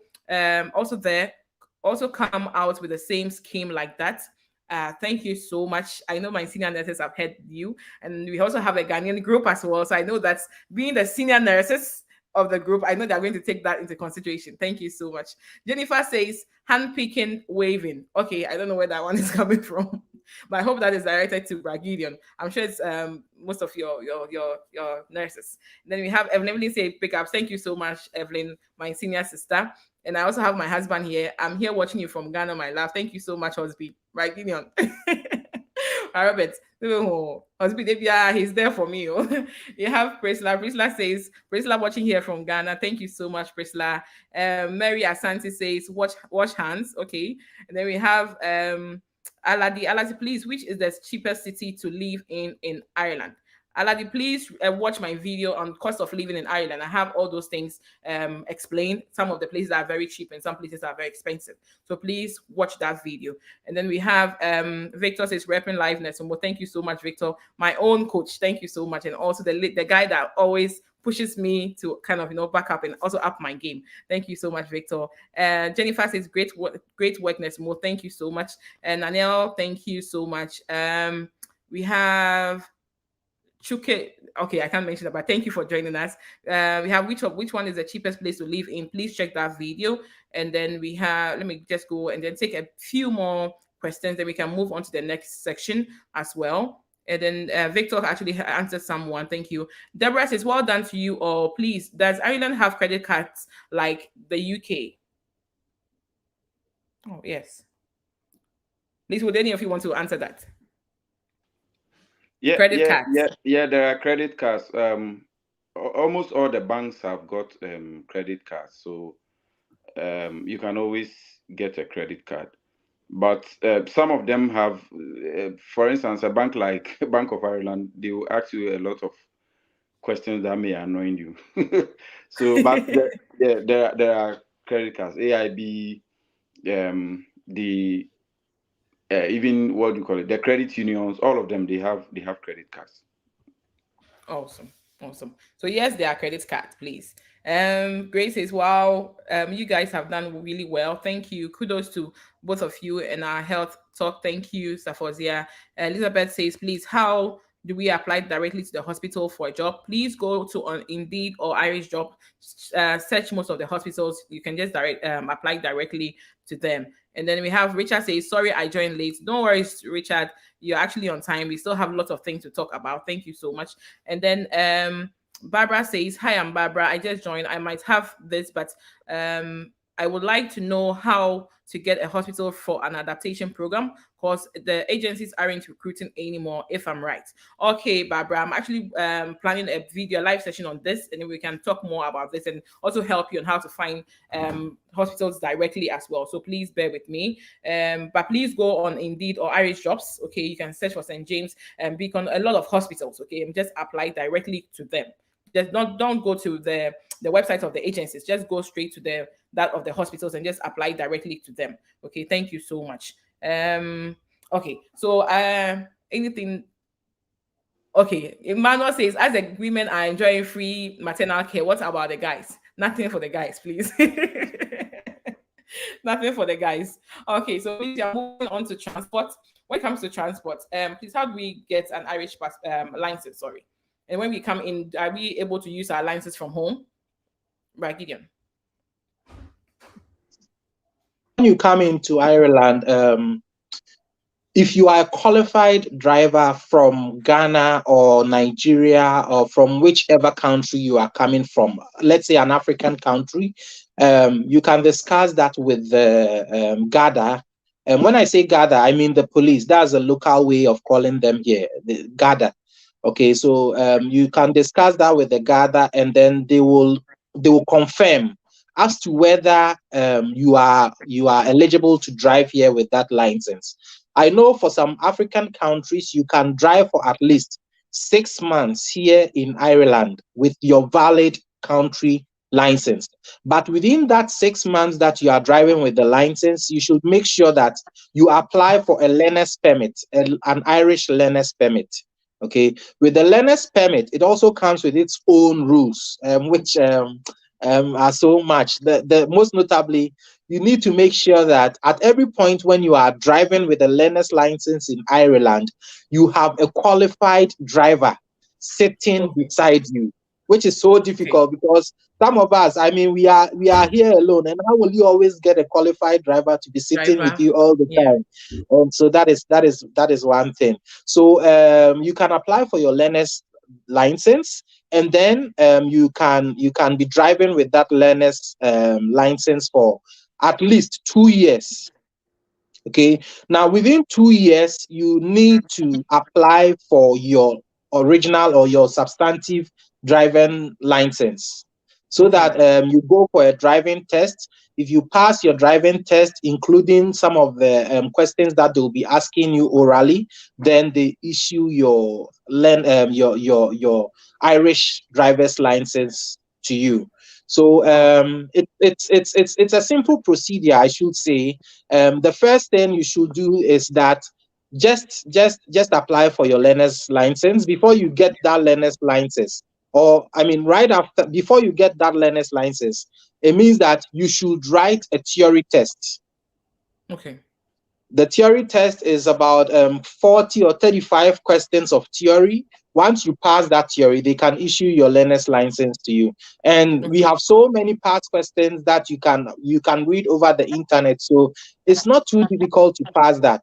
Yeah, once you pass, in the next week or two, they should issue your learner's license to you. You can drive with that for at least 2 years, and then you can apply for the main license. Now, because of COVID, there has been a lot of backlogs with regards to processing of this learner's license, and then the date for actual driving test.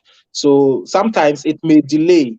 Yeah, but even if it delays, definitely they are going to give you a date, and then you can finally have your driver's license. All of this will come at a certain cost. Okay, yeah, it will all come. I know that applying for your learner's license, it's just about I think less than 50 euro, and then applying for your main license, it's just also around 50 to 60 euro thereabout. Yeah. So it's not too difficult getting a license here. As long as you qualify, they will. And one thing that we should know is that Ireland drives on the left. There are many countries in Africa who drive on the right side.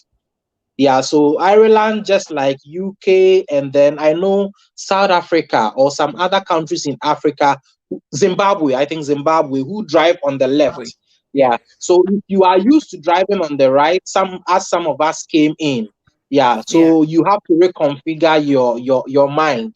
Because I remember one time I was driving in Dublin, and then by the time I realized I was in the lane that I was in another lane. So I heard the horn. I said, what is happening? Can you imagine? I was driving in another person's lane, and some of these things, it takes time. I mean, the more you drive, you reorientate your mind towards that, and then you can now drive with ease. Yeah. So that is just with regards to that. Thank you so much. Robert, please help us with the process of buying a car. How do we buy a car? Thank At a God I'm not discount, the and only also to one pay in installments and all that. Thank God I'm not the only one who who drove in a non-coming vehicles lane. It's quite funny. Reconfiguring your mind from driving on the right to driving on the left is something, but it's not impossible. Yeah, you can do it. Your question was buying a car, is it? Yes. Yeah. So buying a car shouldn't be anything difficult. The point is, it depends on which car you want to buy. If you are looking at getting a second-hand car, you can always get one, and there are a lot of online platforms that you can easily go and find one and buy.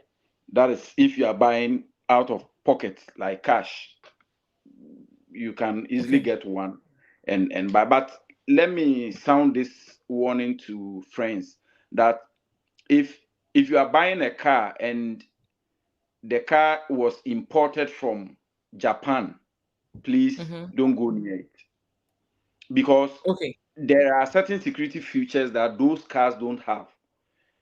Japan drives on the left, as in Ireland, so they import some cars from Japan, and they don't have certain security features, and because of that, they are high risk of theft. Yeah, a friend of ours got one recently. When he got it, he needed to take it to the mechanic for certain little things to be fixed on it. When he went to the mechanic, mechanic told him, it's a nice car, but I can promise you the car will be stolen. Wow. It was like a joke. He parked the car in his house. The next morning, the thieves tempered with it. They wanted to actually move the car, but they couldn't. So when he went back to the mechanic, he was like, whoa, I need it to happen, but not as quick as it is today, Yes. And he called the police. When he described, like, he gave out the car's details, and the police found out it was a Japanese import. The police who spoke to him advised him that he should just dispose the car, because the thieves will come back again for it. Again. Yeah, so you try as much as possible and avoid cars import from, let me say, Asia, like and most especially from Japan, because of their left-hand drive with Ireland and UK. They tend to import directly from them. Yeah. So that is a caution that you should look out for. And then after you've gotten your stamp 4, that is after working here for 2 years. Yeah. Mostly if you walk into any of the garages, you can easily get a good car Okay. and pay in installments. So normally, some of them you can even go with a zero deposit, but that means at the end of every month you are going to pay more. You're going to So pay more. if you go in and say you have a car for say 20,000 or 21, 25,000, depending on what you want to buy, Mm-hmm. and you have a deposit of say 10,000, then it means the amount of money you have to service is less, and therefore your monthly installment will be less. But Yeah. if you are going in for a zero deposit, then you know that you are going to pay more at the end of the month. Yeah, so that is it. But normally, the garages are not. They don't want to deal with people with stamp 1, because Okay. they know that you are more or less like a temporary worker Resident. here. Yeah, Yeah. resident or something. Yeah. So after, if you get stamp 4, you are good to go. And mostly some of those things come, you can easily get them. Yeah. So that is it for the car. Okay. Yeah, I'll just quickly add something to what Robert said. Yeah. Yeah, Yeah. yeah. So when getting a car, you see, in Ghana or in other African countries, we see cars to be luxury. Yes. Yeah, but in developed countries like Ireland, car is not a luxury; it is only a necessity. Mm-hmm. So you should really not make having a car your priority unless you really feel that you need them, because the tax you are going to pay on the car, especially your insurance, it's sometimes it could be unbearable. Yeah, sometimes you are paying as much as about 2,000 or 2,500 just for insurance within a year. So you can imagine if you are paying that much. Yeah. Anybody can get a car once you get into Ireland. Yeah, you just look at your options that you have. If you are on permanent employment, yeah, even on stamp 1, you can get a car. Yeah, Yeah. sometimes, as Robert said, it may not be easy, but I remember that when I came on stamp 1, I was able to secure a car. Yeah. Okay, yeah. With issue with regards to Japanese cars or Asian cars or whatever, I feel that some of these cars comes with modern technologies that you can use to beef up your security. So as Okay. long as you are getting a car, make sure that you also spend money in securing the car that you are buying. You're buying. Now, Yeah. it is not advisable. Usually, I advise people that it is not advisable to buy a car that is more than 10 years old. Old. Okay. Yeah, that is with me, and per the experience I have with other people, I always advise that it is not advisable to buy a car that is more than 10 years old. Yeah, because number one, you are going to pay more taxes on those cars, Yes. because the amount of carbon dioxide these cars emit into the environment is so much, so you are going to pay more. When it comes to NCT, making sure that your car is roadworthy, okay, Yeah. you will not be giving enough NCT. Sometimes I remember I accompanied one of my friends to the NCT center. We went there and they had so many complaints. After everything, they gave the person 6 months roadworthiness. So you can Wow. imagine within the next 6 months, you have to come back. And then, Yeah. but if you have a car that is about maybe 2014, 2015, 2016, you are Yeah. sure that even at the NCT, okay, you are getting about 2 years of NCT, which at least Yeah. will give you some breathing breathing room. So always let us look at some of these things. And now we have so many cars that are coming up, electric cars, hybrid cars. I know some of us are so accustomed to the old cars, like the manual cars and whatsoever. Of course, that is your choice. That is your choice. But moving into the future, let us also look at the direction of the European Union. Because according to the European Union, by 2035, we should have more than 70% of the cars that are on our streets being either hybrid or electric. Yes. Yeah, so if you are planning of buying a diesel car, a petrol car, it's very good. But then, is it a car for the future? If you think that it's not a car for the future, then you have to rethink about all of that. Because if you are here, you are planning of the next 5 years, the next 10 years, so that the car should not be giving you unnecessary problems. For those of us who have driven old cars before, we know what we are talking about. If a car decides to frustrate you, even you will not be happy with, you'll always be fighting unnecessarily with people. Even when they call you from home, you are fighting with them. You are fighting with your wife. You are fighting with your kids. So make sure that if you want to get a car, it's a better car that can at least last you for 5 years, 10 years without you going through any kind of stress. Yeah. So that is that with regards to a little addition that I wanted to add up. And here you realize that most people drive very nice cars. I mean, most people who drive the nicest cars may not have the biggest of salaries.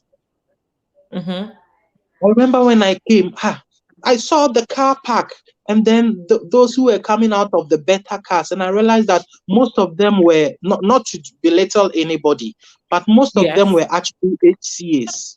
I said, how did they get all the money to buy? Until I realized that no, you don't need money to buy cars here. All you need is a good credit rating. Okay, or you need a steady flow of income in your as long as you are working for the government, like those of us who work for the HSC, you can always present your payslip, walk into any car shop, and then choose what car you want, and then they will just spread it over time, 5 years, 10 years, depending on how much you are able to afford. You go get your car, you go your way. And that is one thing we are not having back home. Yeah, because in Ghana, you can't walk to a salon, a shop, and say, please give me this Toyota Yaris or Toyota this, and then I'll pay over 5 years. It doesn't work like that. Yeah, but that is the advantage that we are having here in Europe. And so if you see people driving here in Ireland or any other European country, don't think that they have so much money. This is a word of caution to our dear brothers and sisters back home. When they see you in a car, they think you have all the money. There be cars near free, your team car, and the cars don't belong to us. It's just that we are paying over time. So don't use that to judge us as say we are having lots of money. Yes. Thank you so much, Robert and Rakidian. We are moving on to the last but one. We're going to talk about jobs for dependents. When we bring our spouse, they need work permits. And how flexible is it for them to secure jobs as well? Robert. Yeah.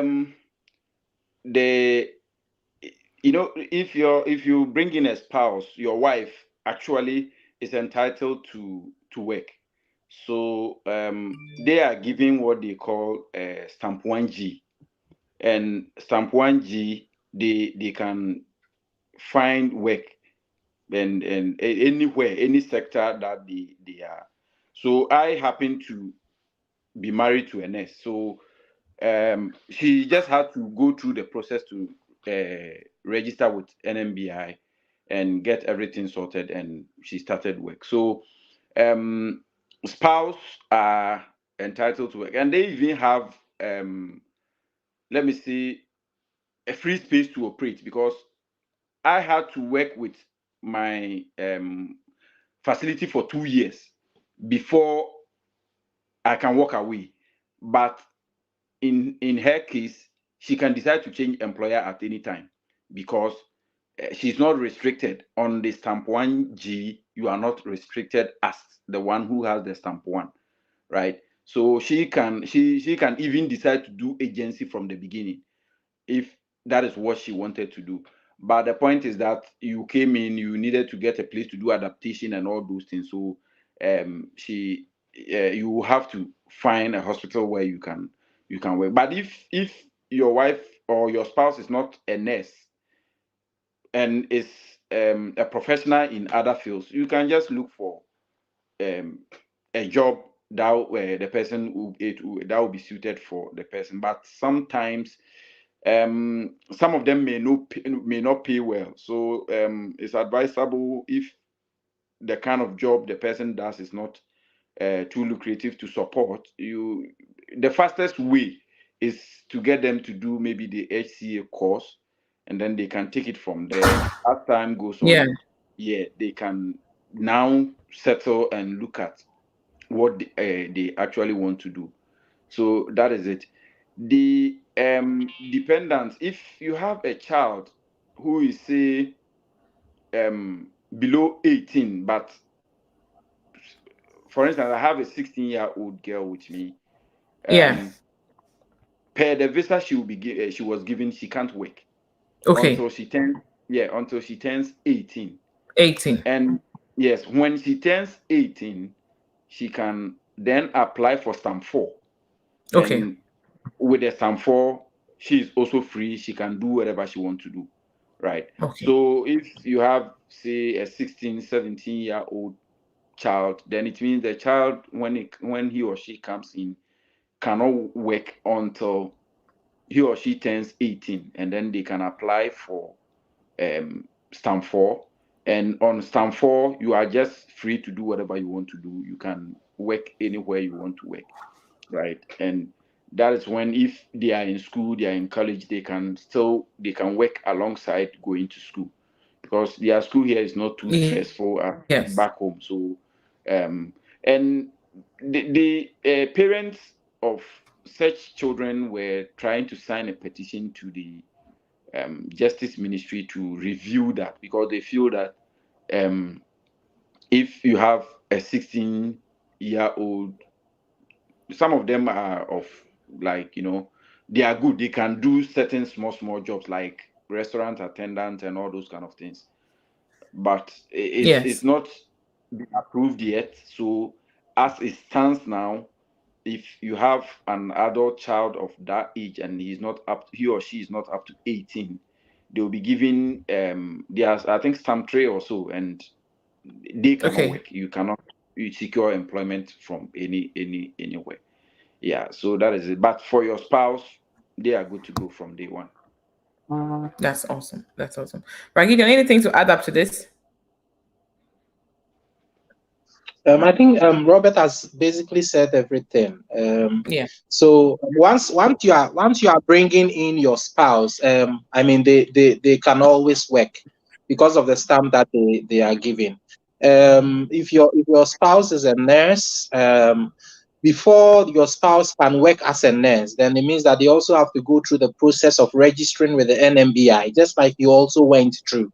Yeah, apart from that, they can always work as a carer, or they can do any job. Once they qualify, they just apply for it, and then they will be employed. So there are no fast rules about spouses working here, as long as they are qualified for the job that they are doing.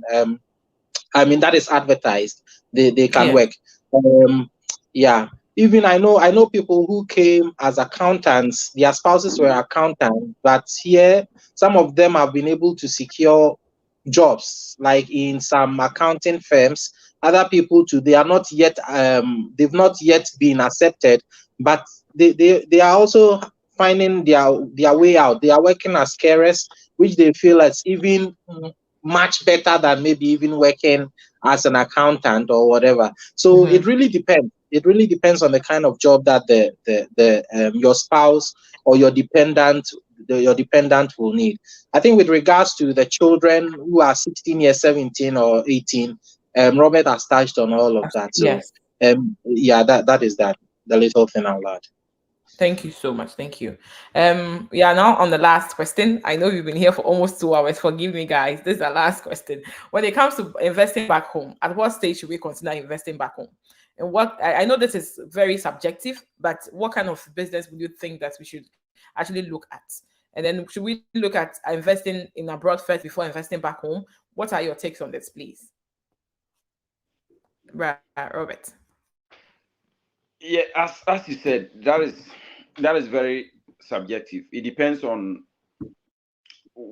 what the individual wants to do, right? I I don't think it's cast in stone that you are here, so go and do this. It all depends on your plans, Yeah. right? But as for me and talking to friends and some of the experiences colleagues have had, seriously, I will not go back home and do an investment that I cannot control. I will not do that Yes. because um, there are horrible stories, Yeah. right? Horrible stories. A friend came, suffered, sent money back home for his brother to open a mobile phone shop. You know, he he thought he was Yeah. helping the family, right? The gentleman, after starving and doing all the dirty work here, went back home. The brother was like dilly dallying. He wanted them to, he was even moving the shop to a bigger space. And he, one of the days, he said he was at home. They called him that thieves have stolen, have gone to the shop. The whole story was just messy. Clearly, the brother had a hand in what happened. So you are trying to Wow. help back home, but the Them. experiences are Mm-hmm. just not pleasant. Our own people, Yeah. your own siblings will do things that even if an outsider does, is not right. So it depends on all. It's an individual choice. Maybe you have Yeah.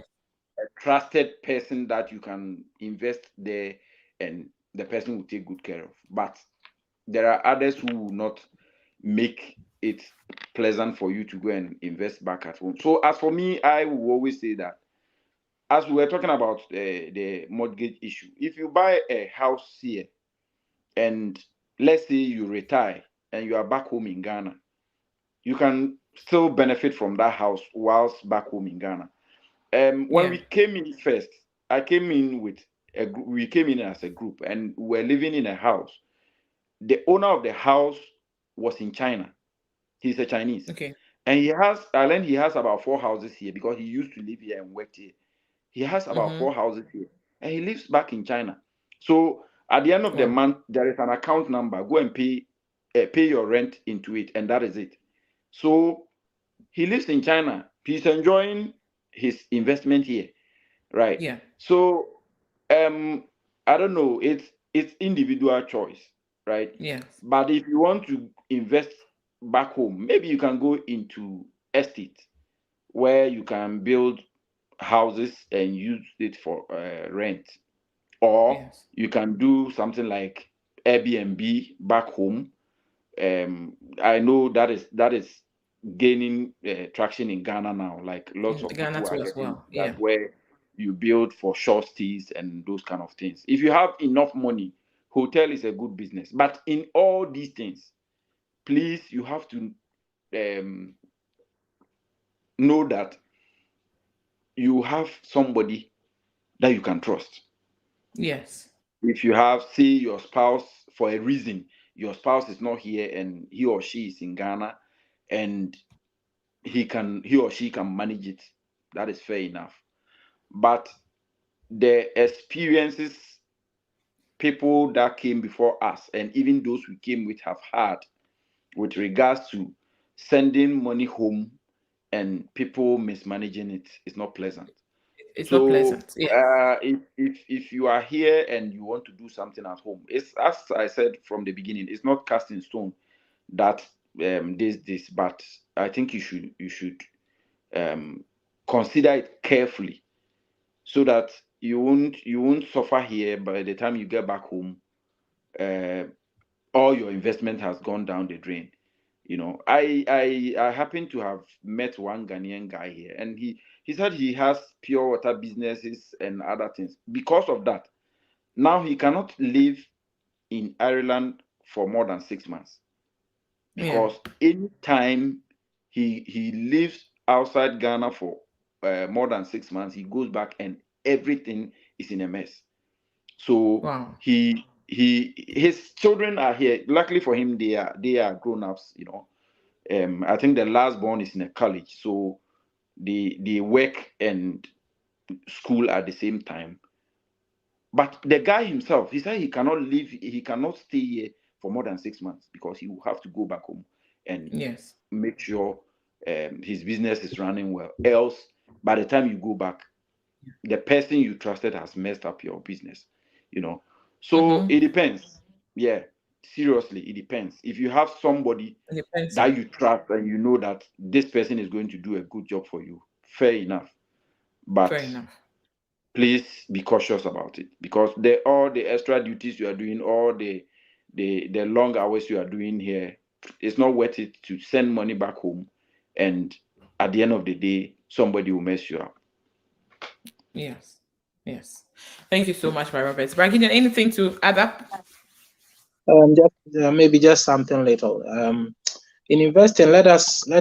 I think that the best thing we can invest in is people. Yeah. One, let's invest in ourselves. We are in Ireland. We don't know when we will go back to our country, but you should not Mm-hmm. go back to your country the same way you came into Ireland. Yeah. Yes. If you came in with a diploma, a degree, by the time you are leaving Ireland, at least you should go out with a specialty, so that Mm-hmm. even if there is, I mean, there is, most of these specialty areas are now developing in Ghana. So even if the whole country there is no specialty like that, you could be the first person in Ghana to have that specialty. It will carry extreme value for you when you go back. Okay. Yeah. Let's also invest in the people Yes. that we've left behind. Okay. No matter what we do, not everybody can travel. We all know this issue with Yeah. IELTS and whatsoever that is preventing so many people from traveling. And even now, the issue with people coming in as carers and whatever, which also comes with its own problems. Yeah, let us try Yes. to also understand people that not everybody can come into Ireland the same way we came into the country with. Yeah. Yeah, in as much as possible, let us remember them. Let us try to also invest in them. I know people like Robert who are also helping others who are writing their IELTS, paying for some. Yes. We sometimes you receive so many calls from people you don't even know, and you need to help them. Yeah, I feel that once we are investing in people, someday to come, it will be fruitful. Yeah. Maybe the last type of investment that I will talk about is what Robert has been saying, investing in like properties. Yeah. Of course, I wouldn't want to do things that I'm not personally involved with, just like Robert said. Yeah, you can't trust anybody. Yeah. Yeah, although I trust each one of my family members, we all have our level of trust. Yeah, but I wish that I'm there, and then I can also monitor what is exactly going on. Yeah. Now the trends are changing in Ghana. Sometimes, some years ago, if you had asked me of investment, I would say, okay, why don't you go and get a bond in one Yeah. of these big banks, and then invest in that bond. Of course, it is going to save you. Yeah. But recently, we all heard the story about bonds, so you are even afraid Yeah. of Yeah. putting You're your money afraid. at the bank Yeah. to generate interest. Mm-hmm. Yeah. But with issues like building houses and then renting them, houses, over the course of time, they will never depreciate. They will always be going up. So we can look at maybe building houses and then renting it out for people to Yeah. stay in. Yeah. In fact, all of these things, as long as you are not there, somebody is going to take care of that. Yeah. So we should make sure that Yes. we are Yes. getting worthy people who will take care of those properties for us, so that by the time we leave here, Yeah, let us remember that the retirement age in Ireland is 70 years. Anna Robert, isn't it true? Yeah, that 70 is is the it. retirement age. Yeah. Yeah, So just imagine by 70 years, me, I don't know whether I will even be alive. So you're you can going to be imagine. there. By 70 years, you would already be old. And to go back home and then realize that whatever you've been putting back home, nothing good came out of it. The only Yeah. type of investment that is going to save you is the human beings that you left behind, that you helped.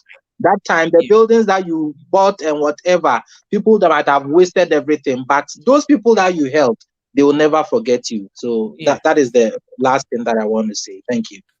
Thank you so much, Robert. Thank you so much, Gideon. We'll just take some few questions that we have here, then we'll just close. We have Esther. Esther wants to find out: is there also train services, and do you have to pay much for it? And does it work like the the way buses work? Yes, I know there is. We have the bus system, and it's the train system. It's very. Robert, anything you want to say about it? Maybe in case I'm not Yeah, going to yeah, anything yeah. right here. Yeah, there are trains, there are trams. Tram is only, I think, Ireland is only in Dublin, and then there is the bus. But there is a card that you can use for all of them. So if you have Okay. they call it the leap card. If you have it, you just top it up like just credit on it, and you can use it on the tram, you can use it on the bus, and you can use it on the train as well.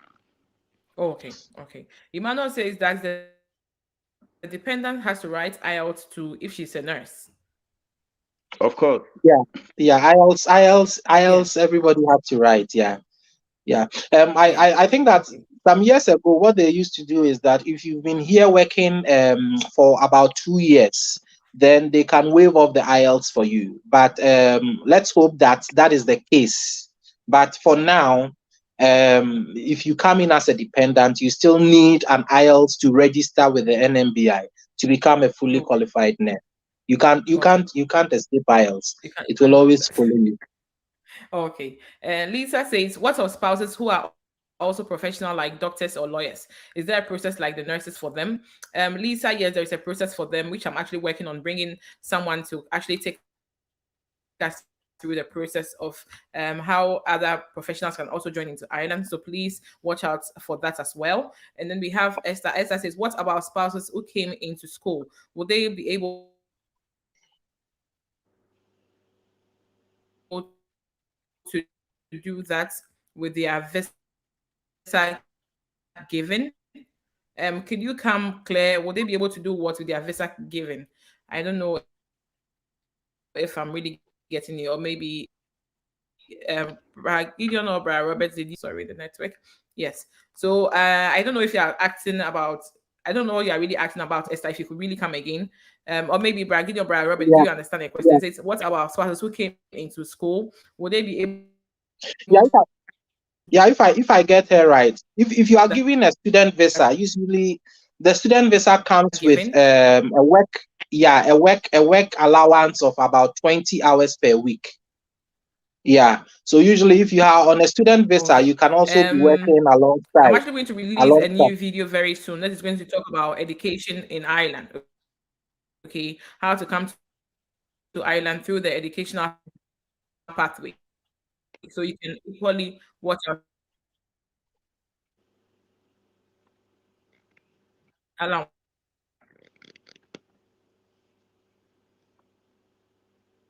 Hello? yeah. So that would be very helpful. Don't worry, you know that to 20-year-old child join me. Uh,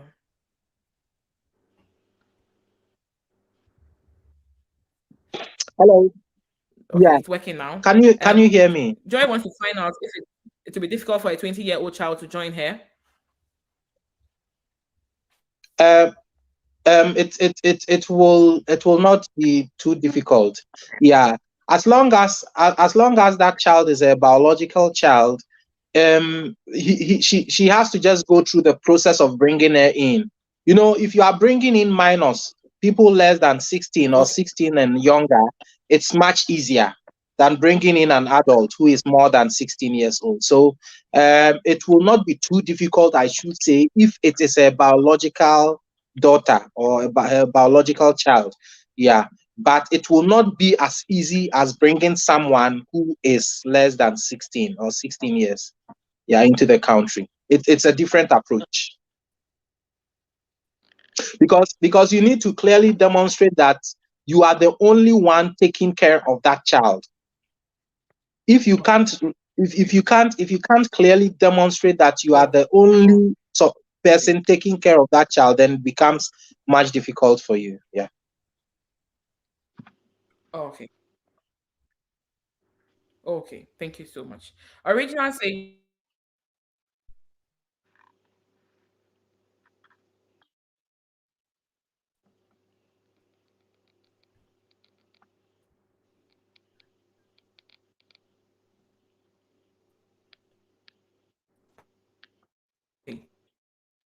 um we I was trying to unmute you. I think you were muted. Can we know the time for family unification or where we'll check on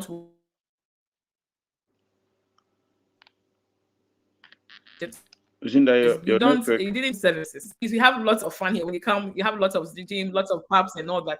You don't have to worry about enjoyment at all. It all depends on you. If you want to come and enjoy for Ireland, you have lots of things that you can enjoy, so you don't have to worry about that. Lots of shows always going on. You just have to find everything on the internet. Okay, lots of places for you to explore when it comes to tourism and all that. You don't have any issue at all. Lisa says, I believe she's asking if your dependents instead of working rather go to school. Can they do that?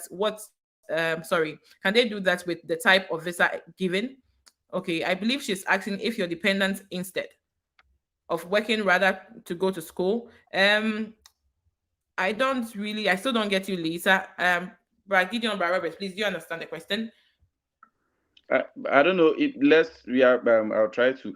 If she's asking whether the dependent can go to school, that is perfect. Yeah. You can go to school. Yeah. Okay. The Okay. She says yes. like Thanks, Lisa. Thank you, Esther. those below those below 18, you can go to school. You have the free school as it is, as Gideon mentioned earlier. The only thing is that Okay. you can't work for money, right? Okay. Yeah. Okay. Okay. So Yeah, that's it. and Okay. you see, depending on the type of permit you are having, okay, if it's a dependent, let's say your husband is on stamp 1G. Stamp 1G limits, the limit is that you have no cost for public funds. So if you want to go to school, you are not expecting, for example, you want to go and do a degree or a master's program or whatever, you are not expecting that the government is going to foot that for you. You are going to go in as, if you are less than 3 years old, you are going to go in as a non-EU member, which means you are Okay. going to pay full fees as There you someone who go. is Yeah. applying from Yeah. Africa. But if you have Yeah. contributed about 3 years of tax to the government, then you can go in as an EU member. So Okay. let us know these things. Else, yeah, I know most of us are so much interested in the school. It's good Yes. we all do that.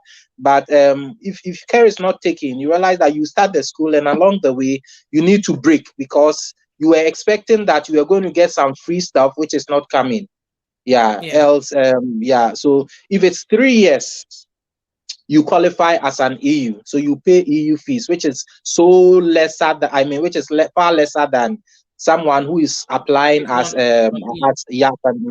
yeah, So international. that Oh, is that. okay, okay. So Lisa says, what of spouses? Can they go to school? Yes, your spouse can equally go to school. They just have to, if you can afford it, why not? If you need them to help you, definitely they can also help you in that aspect. Hanatu says, will your spouse working as ACA need English exams who is a nurse back home? They don't need, from my experience, I know that they just have to complete the QQI training or the FITAC training, and then they can just enroll straight ahead. I know other people that came into Ireland as ACA with just their nursing certificates. However, if the hospital wants them to complete the QQI training, then they can complete that as well and just get enrolled. It's as simple as that. Eva says, thanks for the information. And usually nurses are, I mean, nurses with your qualification, you don't need a FITAC training. Yeah, Okay. some of these employers may not know, but with your qualification, with a diploma or a degree, you don't need any FITAC training to work as a carer. No. Yes. You are beyond. Yeah, because currently I know about 15 nurses that came even from Ghana that they just got a job direct. They didn't have to write IELTS exams or anything. Now, I'm hoping to host such people, so you guys should equally wait on that, and we'll all try to bring you the best. Samuel says, God bless you, Sister Lucinda. Kudos to your panelists. Thank you so much for joining us. Thank you, guys. Thank you, Barry Robert. We've spent over 2 hours here. Thank you guys so much. Brad Gideon, thank you for joining us. God bless you all. And thank you for making time out of your busy schedules to be with us. I really, really appreciate it. And I know my viewers equally appreciate you. So please, we are begging you that when we need you, we are definitely going to call you back to come help us with most of our queries as well. I hope you guys will be coming next time. Oh yeah, thank you so much, Lucinda, for hosting us. It's been a pleasure talking to all of you. Yeah. Thank you. Okay, guys. This is the end of today's session. Lucinda. You are doing a great job for our brothers and sisters back home, and we are here to support you. Thank you. Thank you for hosting us. Thank you too. Someone says my question wasn't answered. Someone, don't worry, just ask me backstage. I'll answer you. Yeah, Lucinda, just to add, anybody who is coming from Ghana or Africa, if you are coming from Ghana, know that we have a Ghanaian nurses group. Yeah, make every attempt to be part of this group because we have plans for the future. If you are coming from any part of Africa, we also have an African group. Make sure that you are on the page, and then I mean, we all want to come together to make Ghana and Africa and everybody great. Okay, you don't come in and leave as you came in. You should be better off. Yeah, that's our plan. So thank you so much for the opportunity. Thank you so much, Brad Gideon. Thank you. Please, I'm actually going to drop the link to my Telegram page at the description button. You can just join that Telegram page, and if you've passed your IELTS, we'll just add you to the Ghanaian page and also the Telegram page as well for the African nurses. So please don't worry, and please remember to subscribe to this channel if you haven't done so. Also remember to like this video. It's very, very important. Please remember to follow me on TikTok, that's Momo1, and also on Instagram, that's Momo1 as well. And please remember to always share this video and all my videos that I have. And I promise to bring you nothing but the best.